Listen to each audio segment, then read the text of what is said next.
as suas contas em dia e sempre dentro da lei é uma das principais bases para o bem-estar. E o melhor de tudo é a facilidade com que pode garantir essa fase da vida.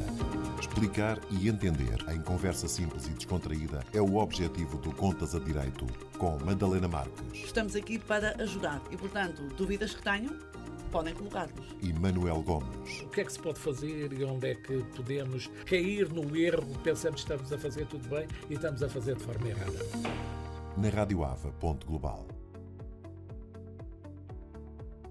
Olá, muito boa tarde a todos. Bem-vindos a mais um programa do Contas a Direito. Eu sou o Manuel Gomes e respondo pela parte da contabilidade, e comigo em estúdio tenho a Madalena Marques, que responde pela parte de direito. Muito boa tarde, Manuel. É Boa isso tarde, mesmo. Madalena. Eu dou contas através do direito, vamos dizer assim. Eu dou o direito através das contas. É isso mesmo.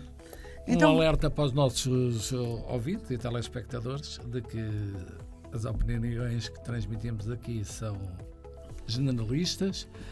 A qualquer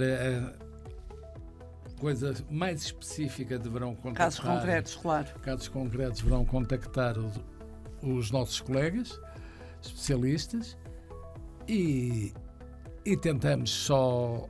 Este programa tem como fim alertar as pessoas para algumas coisas que nem sempre vêm nos mass media, não é? Sim, dar nota de que certas situações existem, são relevantes na vida do dia-a-dia e muitas vezes é útil quando temos uma situação, vem-nos à mente, espera, eu já ouvi falar sobre isto, não é? Mesmo. E então despertar a atenção dos nossos ouvintes para alguns temas que são... Temos aquele grilinho que as pessoas têm lá do lado esquerdo ou do lado direito. Exatamente. Então, e hoje vamos falar sobre um tema de impostos, não é? De tributações. A ERC, e vamos, uma coisa que não é muito utilizada e que às vezes mesmo nós contabilistas, nos esquecemos Que existe. que é o regime especial de tributação dos grupos de sociedades. Manuel, sabes que quando eu estava, enfim, a preparar, obviamente, esta nossa conversa, este nosso programa, quando eu me dei conta do tema do grupo de sociedades, ocorreu-me imediatamente uma coisa que, na opinião pública, surge muito. Nós ouvimos muito falar de grupo de sociedades. Pronto. Mas um grupo de sociedades é uma realidade jurídica, ou seja, não é a simples circunstância de uma pessoa ser sócia de várias sociedades que as tornam um grupo. Não, tem que ser uma sociedade que é sócia de várias sociedades. E então, muitas vezes as pessoas falam no fulano de tal, que tem um grupo de sociedades e depois... Na verdade, nós vamos apreciar a situação jurídica, que é disso que se trata. Sociedades individuais, todas. E até se pode dar o caso de nós termos um indivíduo, por absurdo, enfim, existem. Um indivíduo que é sócio de 10 sociedades. Nada disso, ou esse facto, não faz com que essas 10 sociedades se tornem num grupo de sociedades neste sentido jurídico que nós vamos abordar. Não, como é só evidente. se tornaria nisso se ele constituísse uma outra sociedade que fosse quase uma coisa que a gente vê muito, que são as SGPS. Exatamente. As sociedades gestoras de participações sociais. Como o próprio nome indica, elas existem para gerir as participações em outras sociedades. Mas poderá não ter essa designação. Claro, Basta ser uma... Vamos supor que um indivíduo tem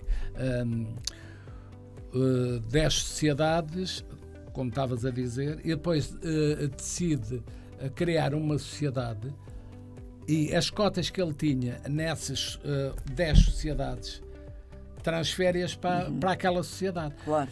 Deixa de ser uma sociedade de gestão de participações sociais, mas começa a ser uma sociedade dominante, desde que tenha alguns requisitos para isso.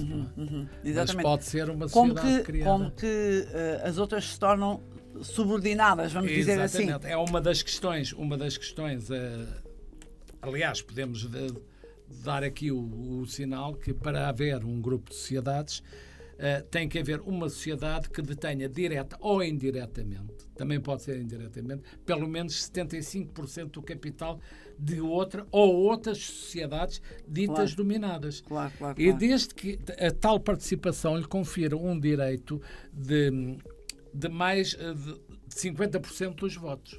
Não é? Por isso, até pode ter 75% ou mais. Vamos supor, detém 80% ou 90%, mas não tem 50% dos votos. Já não pode ser já não se pode formar um grupo de sociedade. Já não pode, exatamente, porque ser já não é como um dominante. grupo societário. Não é exatamente. dominante. E essas vantagens, vamos ver, esse tipo de inter-relação societária, naturalmente que nos traz hoje este tema, daí podemos extrair um tratamento fiscal que acaba por ser mais vantajoso do que se nós abordarmos cada sociedade isoladamente. Porque, no fundo, vai-se congregar os lucros, porque faz sentido isto nos lucros, não é? Claro, porque os prejuízos também... Não vale a pena partilhar. Embora o Código das Sociedades Comerciais diz que os sócios partilham prejuízos e lucros, pois, não é? E têm que partilhar os prejuízos, porque se perderem um terço do capital, são obrigados a repor esse capital. A repor o capital, não é? Eu ia comentar uma situação sem obviamente quebrar o dever de sigilo a que estou obrigada. Aliás, nem se trata sequer de um processo judicial que eu acompanho, é apenas uma história que me chegou, e é uma história que me chegou, lamentavelmente, de muitas histórias destas. Nós já temos falado várias vezes nas sociedades comerciais, em diferentes perspectivas, e eu já me manifestei no sentido de que a gestão das sociedades muitas vezes é feita com um cariz amador. O que é que eu quero dizer com isto? Sem que haja a consciência de que uma sociedade é uma realidade jurídica autónoma, distinta da pessoa.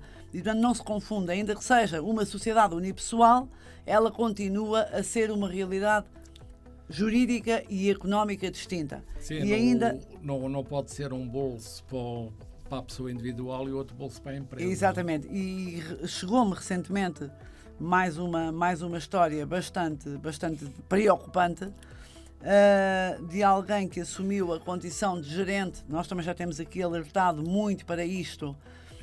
Não há problema nenhum em se ser gerente de uma empresa. Nenhum. É preciso ter-se a consciência do que aqui significa em termos de responsabilidade, não é? E então dizia alguém, comentando-me, uma situação de uma sociedade que já está declarada insolvente, uns sócios gerentes mais habilidosos, entre muitas aspas, que já estão declarados insolventes, e por fim deixaram dois sócios gerentes também, pessoas que não desviaram o património da sociedade, pessoas que não previram o descalabro da empresa, não é? E essas agora é que vão ser chamadas à responsabilidade com tudo aquilo que é o seu património pessoal, pelas responsabilidades associadas pessoais que assumiram.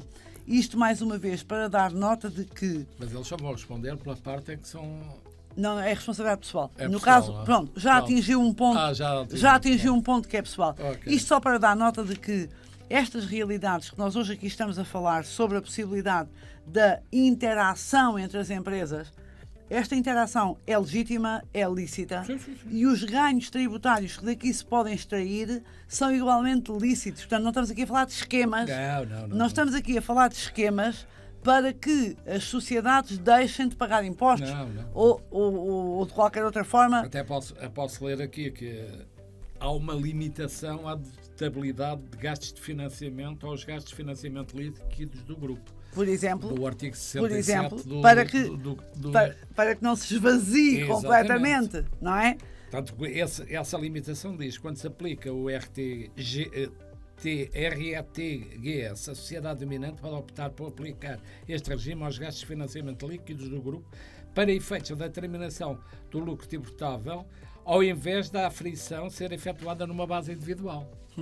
Fala-se muito e bem, não só em relação aos particulares, mas também em relação às empresas, de se fazer esta gestão.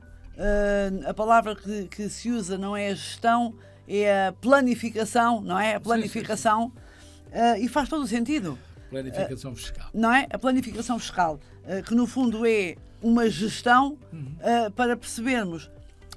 Eu sou uma defensora, como sabes, do pagamento dos impostos, não é? Sim. Eu sou uma defensora porque, obviamente, se nós pagamos impostos é porque oferimos rendimento nesse sentido, que o permita, não é? E, portanto, mas também, se nós pudermos fazer a tal planificação fiscal, estamos apenas a usar aquilo que a lei nos permite. Sim, Não mais do que isso. Não Exatamente. mais do que isso. E, portanto, estamos a beneficiar daqueles que são, passa a redundância, os benefícios que a lei prevê para certas circunstâncias. E este principalmente, aqui tem um aproveitamento para além da determinação do lucro, é claro. É também a questão dos pagamentos por conta. E era também os pagamentos especiais por conta, mas como sabemos, esses foram agora abolidos com o Orçamento de Estado. Deixou de haver os pagamentos especiais por conta. Isso era uma grande dor de cabeça, porque os empresários viam-se um pouco aflitos. E depois, para reaver o dinheiro, era Claro. à la longa, não é? Claro, Era um claro. adiantamento que foi criado a favor do Estado. Claro. Mas depois o acerto era muito lento. É isso.